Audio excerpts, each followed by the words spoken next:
is if someone is calling to innovation openly, for example a khariji calling toward khuruj openly, does the hujjah, i.e. the proof, have to be established upon him before calling him an innovator, or can he be warned against and be labelled an innovator before his misguidance is made clear to him? Naam.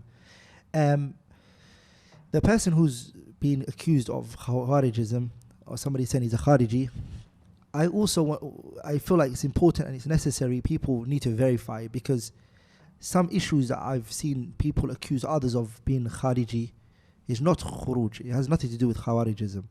Like for example, recently I saw a brother say, anyone who says that Tariq Salah is Kufr Akbar is a Khariji. No, this is views of Ahl Sunnah. You can't say that. If you abandon the prayer, you're Kufr Akbar. It's nothing to do with Khawarijism.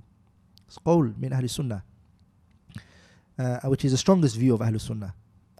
So people need to verify and know what makes a person Khawarijism is and what isn't. Because a lot of people today, subhanAllah, they are falling into irja themselves. So everything for them, it's, my heart is good and no actions are needed. So first I will say tathabbut, verify what is the mu'taqad and the belief of the Khawarij, and what is the belief of Ahl Sunnati wal Jama'ah. Then you can say what's. Second is that if it becomes clear to you after you've done your research and you're a person who has knowledge, then hujjah is needed to be established on the person.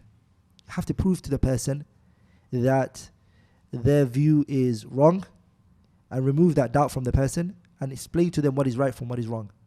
Okay, even if he's calling to us openly, it doesn't change that. The proof still needs to be established. Yes, proof needs to be Okay. established. Barakallah feek.